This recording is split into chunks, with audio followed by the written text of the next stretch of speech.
This is the CHRILLCAST. I'm Chris. And I'm Will. And this is PunchNpie. You can call me Jordan, though. PunchNpie? What are you all about? What am I all about? I've been dreading to answer this question all week, honestly. I guess at my core, I'm a gaming channel. I started with retro and some new stuff, and I've always also been techie, so I do tech videos and teardowns and repairs and lots of stuff, and some streams now. Now I stream. Who knows? I don't know. Maybe it'll be something different next week. Keeping it fresh. Keeping it fresh. I do really enjoy your controller customs video you did recently, and then I watched. It was your Switch keyboard video. Are you still using that thing? I stopped for a while because every single left Joy-Con of mine had drift on it. Oh, so it's no joke. So I've been slowly replacing left Joy-Con sticks. Okay. Yeah. So I'll get back to using that grip again. That was a pretty cool video, the review and stuff. You do really well with your hardware and technology reviews. So if you guys want to go check that out, go to youtube.com/PunchNpie, PUNCHNPIE. That's PunchNpie. That's it. All right. Mm-hmm. So today we're going to start off with talking about Will's favorite subject, Halo Infinite getting delayed. Yep. What do you think about that? My opinions on it is probably good, even though I really want that game. It was looking like it was in a rough state. I think they probably were already struggling to meet the deadline because I think they spent like 3 years developing the new engine. So there's only 2 years of actual game development. And then with COVID, oh crap. Then with, whatever's happening right now. It delayed it even more, and I think the reaction was just for the graphics. Although I really like the return to the old art style, the classic art style, quote unquote. It definitely looked flat. The lighting was off, and there's really bad pop in. And for a demo that's supposed to show off the power of the most powerful system of all time, it looked really kind of terrible. So I think that this was a good decision. And I'm also really glad it didn't cut it apart, because Phil Spencer was talking about how they're considered maybe launching just the multiplayer this year. So you watched Spawn Wave too. Yeah. Well, everyone covered that. The thing is, there was actually a rumor a year or two ago that they might do that. I'm really glad it did not happen.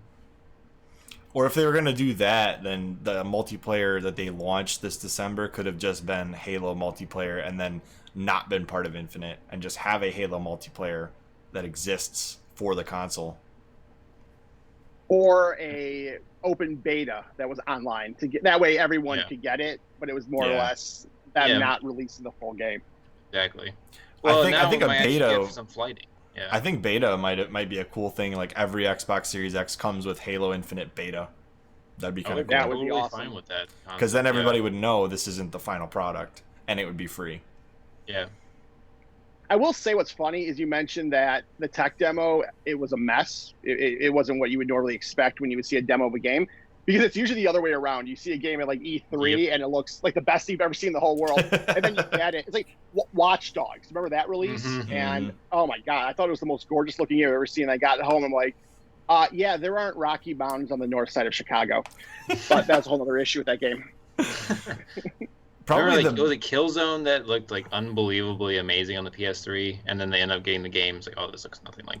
No, the worst bait and switch of all time is Dead Island. That was just a concept. That wasn't necessarily graphics or anything like that. I'm sorry. That storyline in the video. That game because he brought it up. Did you ever watch this thing? Did you ever watch this thing? You know what I'm talking about, Jordan? No, I don't know what you're talking about. Oh my gosh! Did you ever play Dead Island? There's this personal most hated game. No, you know what? I haven't. This trailer was one of the This trailer could have won Grammys. It was so good, and then we got a crappy game. I know they're both zombies. Anyways, because apparently if I don't log in, then it's not going to let me watch 18+ videos. I'll probably have to log in between this episode and the next one, all right. just in case. But anyways, yeah, that was the biggest bait and switch ever. This game was not baiting and switching you. It was showing you actual gameplay of a demo in progress. I wish they had said in progress, because then I think there would have been really no backlash. There'd be some people worried because it doesn't look very done yet. But instead you got worldwide premiere. Exactly. Every single time. Right. I loved it though because I'm pretty positive that was the announcer from the Halo series, the guy from I the will game, say the that multiplayer. now that this has been delayed, it's going to be a tough sell to actually buy this new Xbox. Oh yeah. I mean, you have Game Pass, which is what they're pushing, which is really great, but it's already on the Series X. Mm-hmm. You have the backwards compatibility, but you already have that on, Xbox One. I don't know what you buy it for right now.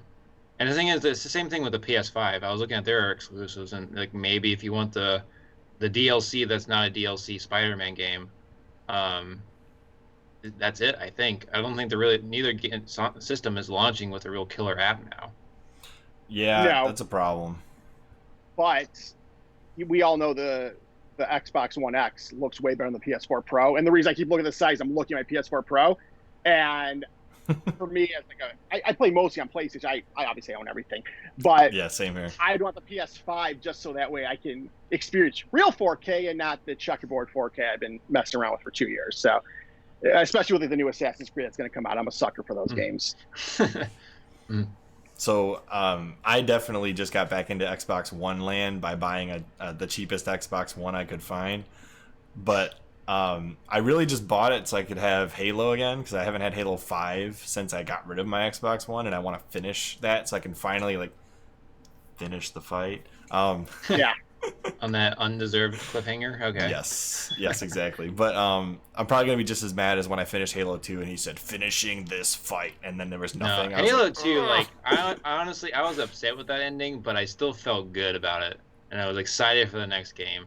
And now that I've seen Halo Infinite, I'm excited just because they've kind of totally changed the game. But the end of Halo 5, I did not feel good for the next one. Yeah, so just to end this little thing on my last thought here, I am reading the book, so I'm excited to be on Zeta Halo. I'm super pumped. Yeah. Can I interject one more thing here? Go ahead. Is that okay? Okay, Absolutely. cool. So with software and first party games, I think this is crucial for Microsoft to delay this game because we know that they're lacking in first party titles. This is going to be their first party heavy hitter. I'd rather it come out perfect than pushed out as not the vision they had. This is going to be a system pusher, and we know that. Yes. Every Halo game is. Every Halo game is a system pusher. Yeah. Even 5. So yeah, no, very true. So yeah, they made the right decision, in my opinion. Yeah. I bought mine for 5, and I know. But you stayed for the Master Chief Collection. I did. All right.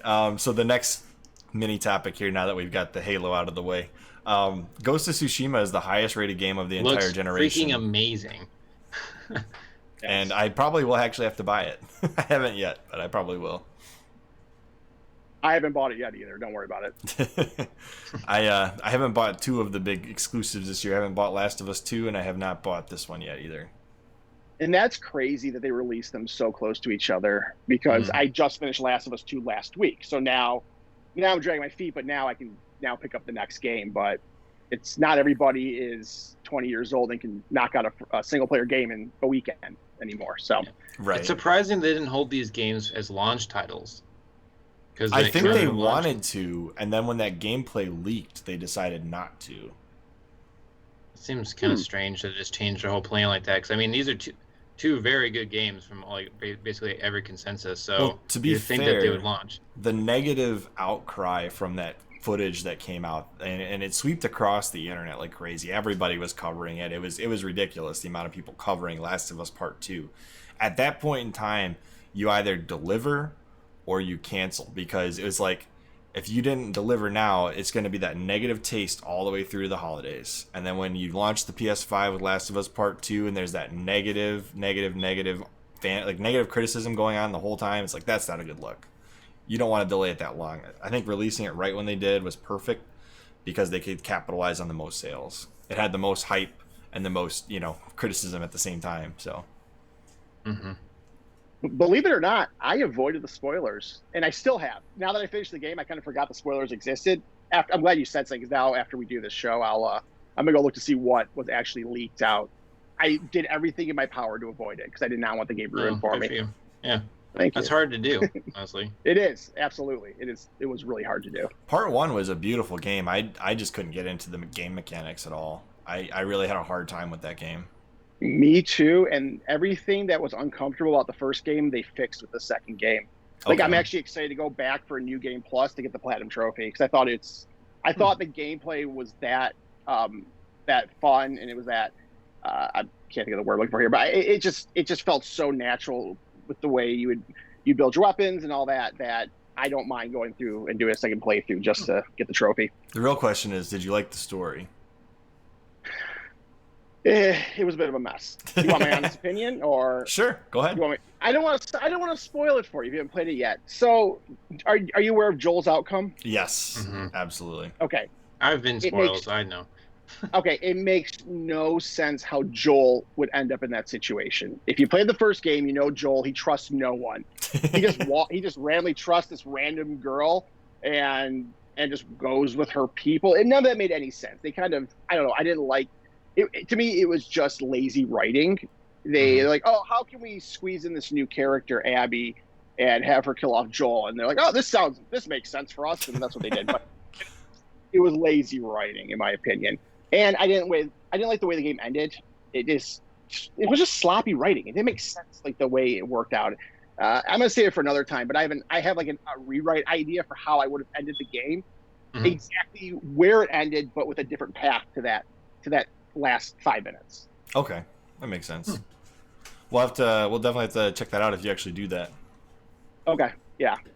Thanks. All right. Now, do it. All right, on to our main topic. Tony Hawk Pro Skater 1 and 2 is hoping to refresh the entire series, the Tony Hawk's 1 and 2 series anyways, that hit some embarrassing lows during this console generation.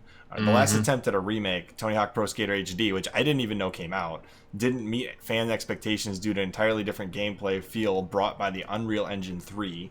Meanwhile, Tony Hawk's Pro Skater 5 was a complete disappointment, which also I didn't know came out. This is like a bunch of stuff I didn't even realize came out. Yeah, it's like the Need for Speed remake. It was just like, what, why? Through a back-to-basics approach, the Vicarious Visions team developed remaster remakes for the first 2 entries in the series that were released in 1999 and 2000 with a proper current-gen facelift. This includes utilizing the original game's handling code while adding abilities introduced in later entries like the Revert ability from Tony Hawk Pro Skater 3. All of the classic environments from warehouse to school 2 have been completely updated with new art assets, level geometry, lighting, and the ability to output 4K resolution with the same level of care given to the visuals and gameplay mechanics, and they were also extended to the audio department, which is very important in my opinion because of the audio soundtrack for this game. So what do you guys remember about the Tony Hawk Pro Skater games? I did not get into these games. I didn't get into these ones specifically at first, but I got really into the Underground game, and then I went back and played these. Basically, I really this is like, I don't know, it's like a genre-defining game for like a '90s, early 2000s kid. Skating was so cool at the time, and being able to play as Tony Hawk or playing as like your avatar in the game was so much fun, and it was really fun to be able to do all these tricks in the game because I can't actually do it for real. I have pretty good balance, but not on the skateboard. So it was, I don't know, I really enjoyed these games when I was little. How about you, Jordan? Yes, it's funny. Like, when I saw this topic, I swear to God, I thought you had bugged my house, because this is all I've been talking about all week. It's literally this conversation here. But Tony Hawk 1 and 2, I think, were as important to my gaming history as Super Mario Brother was on the NES. Something about the Tony Hawk games, it was culturally relevant. It was music I loved at the time. You know, I went through middle school and high school being like a punk kid, you know, and all like the Goldfinger and every other band, Zebrahead and all that. And so it was everything about it just fit. And I was going to Warped Tour every year. So I always wanted to be a skater. I was always too big and, you know, floppy to be a skater. But but this game filled that hole for me. But yeah, it's so funny too, because I have like all these memories about Tony Hawk. This game was just so important to me. Yeah, I have to say, this is the reason I started skateboarding when I was a kid, was this game. Number 2 specifically on the N64. Number 2 is on the N64 in the blue cartridge, right? That was the one I'm thinking of.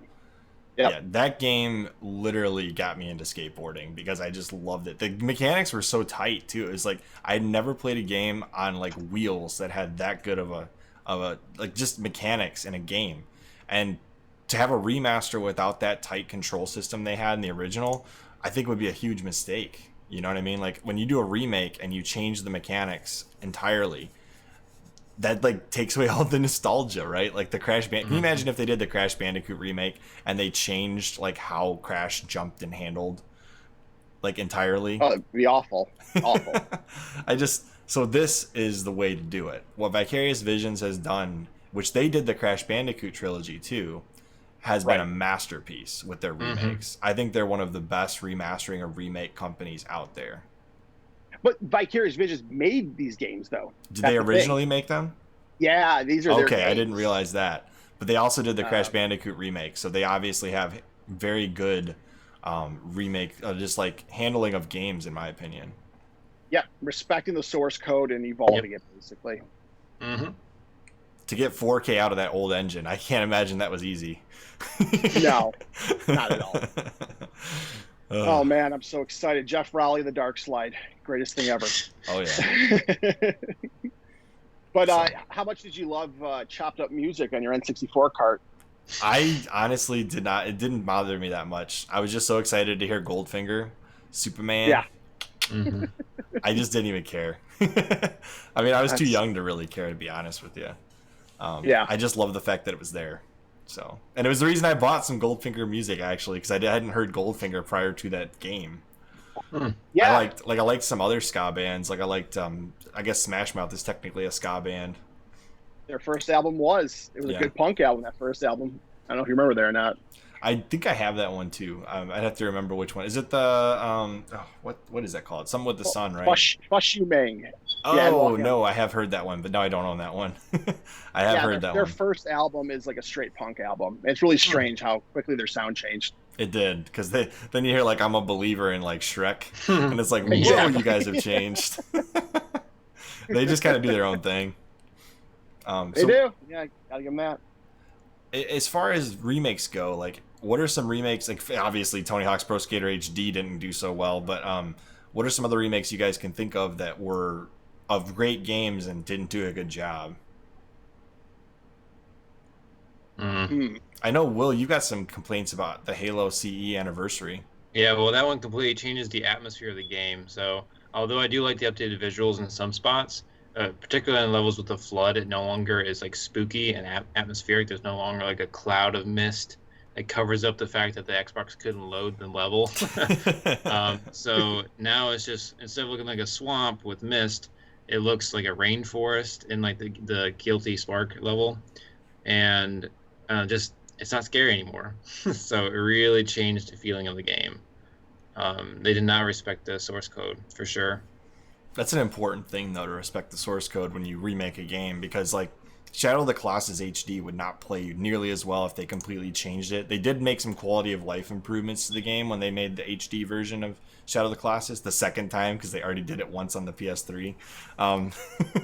But the version on the PS4, they did do some good quality of life changes to the game mechanics and controls. Because I remember when I got it, I was confused. I was like, oh, some of these buttons work a little differently now. That's the advances of modern controllers, I guess. But it did play much better, I thought. And then, I do like the small updates that they did to Wind Waker. Yeah, that was helpful too. That was actually a pretty good remake. Pretty faithful, and also added quality of life. I don't mind when they do quality of life changes, but to change the mechanics as a whole would be a mistake with a series like Tony Hawk's Pro Skater. Yeah, the one that comes to mind for me, I guess, this is a weird one. It was the God of War collection on Vita. So it was the PS2 one, ported the HD ports of them to the Vita. Somehow they ruined the controls. Like the part in God of War 1 when you're walking in. Oh. Jordan is paused. Okay. I know exactly what he's talking about. God of War got all kinds of messed up when they ported it to the Vita. I agree with everything he's saying right now, even though he's completely paused. Maybe he'll come back soon. We'll see. I like the remakes of the Odd World games. So like the Soulstorm, I believe, is the newest one. They have different names to what they used to be. So it's like Abe's Odyssey, Abe's Exodus. The remakes of those two games are really good. There's like all updated visuals. It's actually like a kind of a facelift to the story as well, and some of the gameplay. So it's almost like a brand new game, and it's pretty awesome. Yeah, the only other one I was going to give you was the Persona 2 remake and the Persona 1 remake on PSP. When they redid the music and made it way too poppy, it didn't fit the theme of the game. It's not bad music, but as I've discussed previously with like Gnarly and SMT. Oh, and Jordan popped off. Oh, now there's just two Will heads. Yep. I'll try to center myself, so at least I'm in one of the cameras. There you go. How's it going, everybody? Let me zoom in on your nostrils there, Will. No. Don't you dare. But yeah, they changed the whole like feeling of the game, the ambience, and it really kind of messed with it. So I wonder if we'll get Jordan back before the end of this episode. I guess I got one more thing. Is there any other games you want to see remakes of, Will?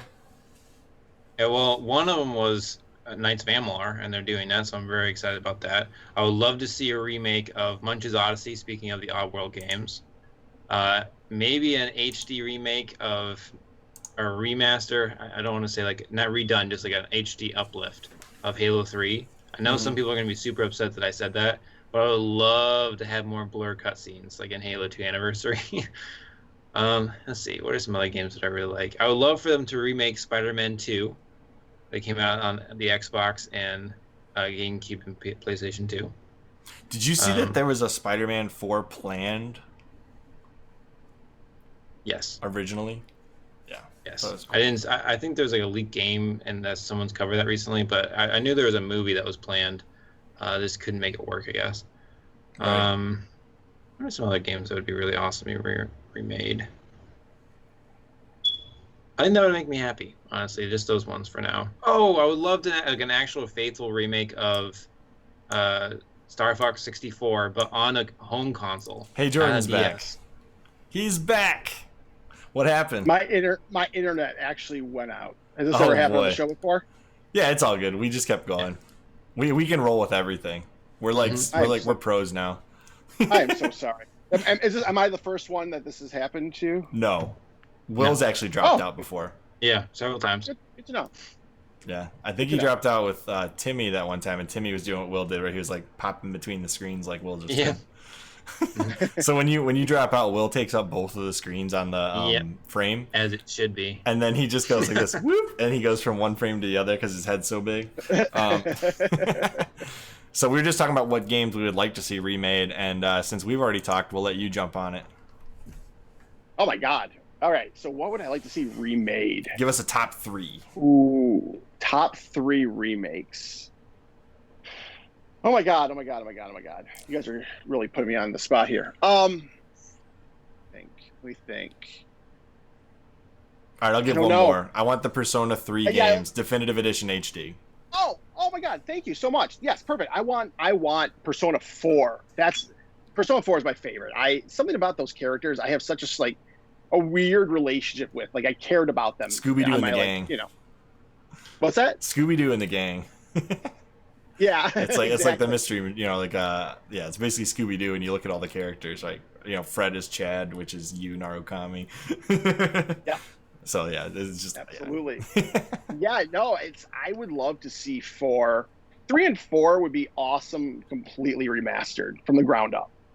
I mean, I'm sure they can't use the 5 engine, but I want to see all new character animation, everything. I just want all new. I think they could use the 5 engine, but then it would be limited to PS4 probably. Yeah, I mean, we assume that we have the high-res assets from the dancing games. That's true. And Persona 5 did come out on PS3 also. Yes, the original one. Oh. Which I think they'll port that version to the Switch at some point. I don't think they'll get the Royal over to the Switch for a couple of years. I know. Yeah. But now if you're playing Royal, it's like, how do I go back to playing the OG one? Good question. The other one I'd love to see a Persona Origins collection come to like the Switch or like the PS4. Somewhere where I can actually play it on a modern console. Because right now I'm stuck on the PSP, the Vita TV, or the original versions, which I have as well. I can play them on my backwards compatible PS3. So I heard on an episode recently that you spent $200 on your Persona 1. Yeah. Okay. Well, I don't know if that was a recent episode or not, but I just remember you saying that. They're going for like, I don't feel bad about that because they're going for like 300 plus right now. So yeah. Fire Emblem. Man, I'd love to see awesome. Fire Emblem Path of Radiance remade. It's on the GameCube, and it's the most expensive GameCube game on eBay. Is it really? It's pushing for a brand new copy like $750 right now. Even a used copy is going $500. I'm so glad I have my GameCube collection because, oh my God, rebuying some of those games I own, I'd blow my brains out over the stress of that. But I want to see a good Conker's Bad Fur Day port. Yes. Like a remaster of that. Because you remember the remaster that Microsoft put out, and that was not good. There is the one on the Rare Replay that's the N64 version up-resed. Yep. That one's decent. For that one. The camera's awful on it, though. Honestly, it's 64 in retrospect is the most unplayable system ever released.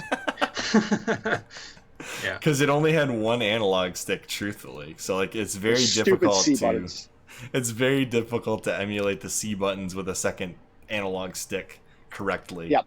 So anyway, anything else you guys want to say about Tony Hawk's Pro Skater 1 and 2 remakes or HD remasters? I'm excited for it. Excited. Yeah. I am too. I probably will get this one. Memories. As always, I'm Chris. I'm Will. And this is Jordan, PunchNpie. And we will see you on next CHRILLCAST. Bye, guys.